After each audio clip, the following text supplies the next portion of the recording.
Hello, everyone. Welcome to a quick review of Brigance, our standardized normative assessment. It is standardized because a large scale of population has been assessed using this assessment, and it is normative because it allows me to compare my student to a certain norm. In this case, it's going to be a grade level. To compare, just like you saw with BAM is our in house assessment or informal assessment. Brigance, on the other hand, is a formal assessment. In the IEPs of some of our new students, you will find a reference to this assessment as well.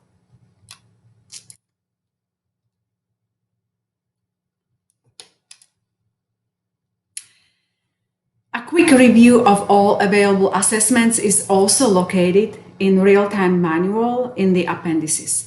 So, why would I decide to use Brigance? It has several advantages. It gives me present levels of academic achievements. It gives me opportunity to think about the goals, grade levels, which is extremely helpful, especially if I want to decide which level of A to Z reading do I have to use, or which part of touch math, which as you know goes to the eighth grade, should I use. Also, social workers need a grade level for funding justification. It also tracks a student, his progress from year to year. In Brigance, there are three types of assessments. Let's look at each. First one is the yellow book, and it assesses and each of them, by the way, has a workbook, which looks like this. And then the actual assessment book. So the yellow Brigance tracks early developmental skills up to the age of 7 years old. Next one is the green one. This one targets academic skills in math and language arts. That's why we have two assessments, but everything is recorded only in one student record book. Next assessment targets vocational skills of the students. Actually, it has some good ideas for your community-based instructions. It's called Transition Skills Inventory, and it also targets daily living skills. Where are those books stored? Let's look first at the high school suite. Once you walk in, look at the table on the right side in the back. Right underneath, you have the comprehensive inventory skills assessments, all of them. But also, if you need to grab workbooks for your students, any type, it should be there.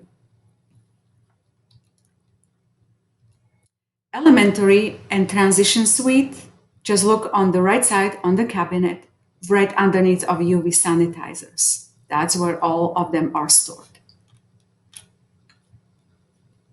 Additionally,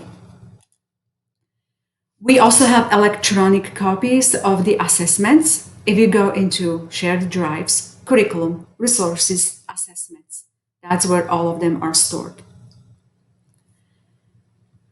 Let's look at one of the assessment just for a quick refresher on how to record my observation. Let's click on one of them. Let's click on mathematics. There we go. After I open this, either electronically or in actual green book, here we go. There is a lot of good information that I can get even before I start recording my responses. So this one is a domain of data analysis and probability. And what I find here is the skill description, which could be my goal. Once I am done with the assessment and need to draft a specific objective, here is a suggestion of wording. Also, Brigance is a standardized assessment, so it does include scripted directions in blue that can be read by teacher. You don't have to do that, but there is an option. Also included are correct responses and detailed but very simple scoring instructions. Extremely helpful, especially if you're determining levels in language arts.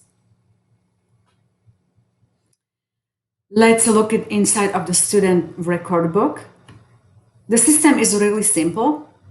Each year, use a different color pen or pencil to record your data. First year, you're going to use a pencil to circle correct responses and use a blue pen to underline the skill that you would like to target.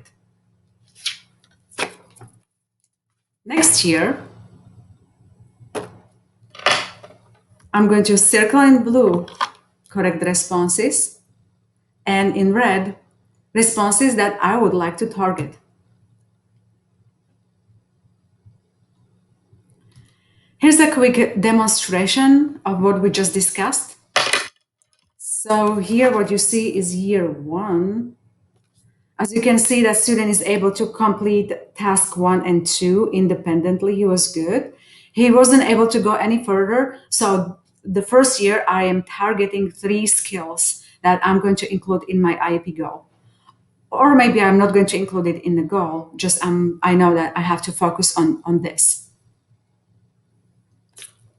Year passes. Here's the year 2. Back to the assessment. So let me assess.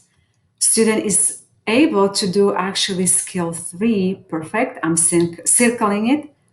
He's able to do skill number 4, perfect. He is not able to do anything with the skill number 5. Now remember, this assessment doesn't track what student cannot do. So I'm just leaving it empty for the purpose of the assessment. But I am going to target number 6. That's going to be my skill. That's why I'm underlining it. I'm skipping number 7 right now. It's not relevant for my purpose, but I'm going to also target skill number 8. One more thing that I would like to point out, I'm not sure if you noticed, a small numbers next to the skill numbers. This is a reference to the grade level. So right now, student is, this is a skill that should be performed at the 2nd grade level, 3rd grade level, moving forward. And this is where my 4th grade level starts. So right now, my student is between 3rd and 4th grade level in reading prefixes. What do I do with the student record books once I am done? Keep it with you for the year. Next year, give it to the next teacher.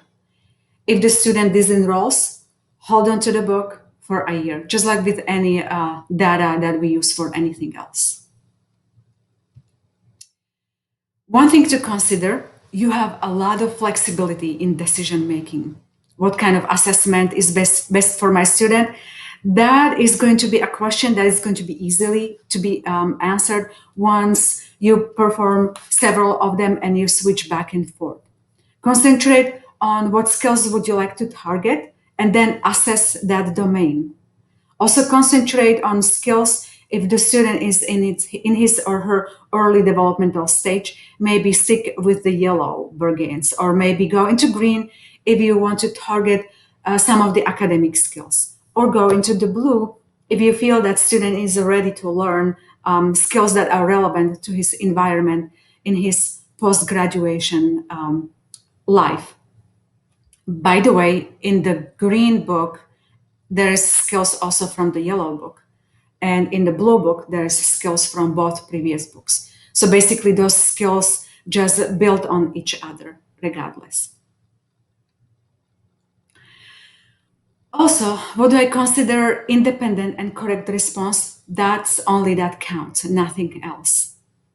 Also, make sure to save yourself some time and make sure that when you're assessing, you're not teaching. There's no need to complete a task or teach a student how to complete a task. You're truly just assessing. If the student cannot do the task, just move on. Actually, many of John G's videos in previous Sarah's presentation, once you're going to be reviewing them, check it out. When he gives a comment, touch your nose, he is not teaching him to actually do it and trying it several times until the student does it. No, just assess if the student can do it after you ask him. And then John will just say, okay, and then move on. There's going to be time to teach. This is only assessment phase. And finally, and most importantly, when you dedicate so much work to complete this assessment, reference it in your present levels of academic achievements during your PEP preparation. You can write that student was able to complete tasks blank in domain blank using standardized normative assessment brigades. Consider not to include a grade equivalence because that's not what's needed for this type of assessment. Thank you so much for your attention. Now, again, we will open the floor for your questions and follow ups. Thank you so much.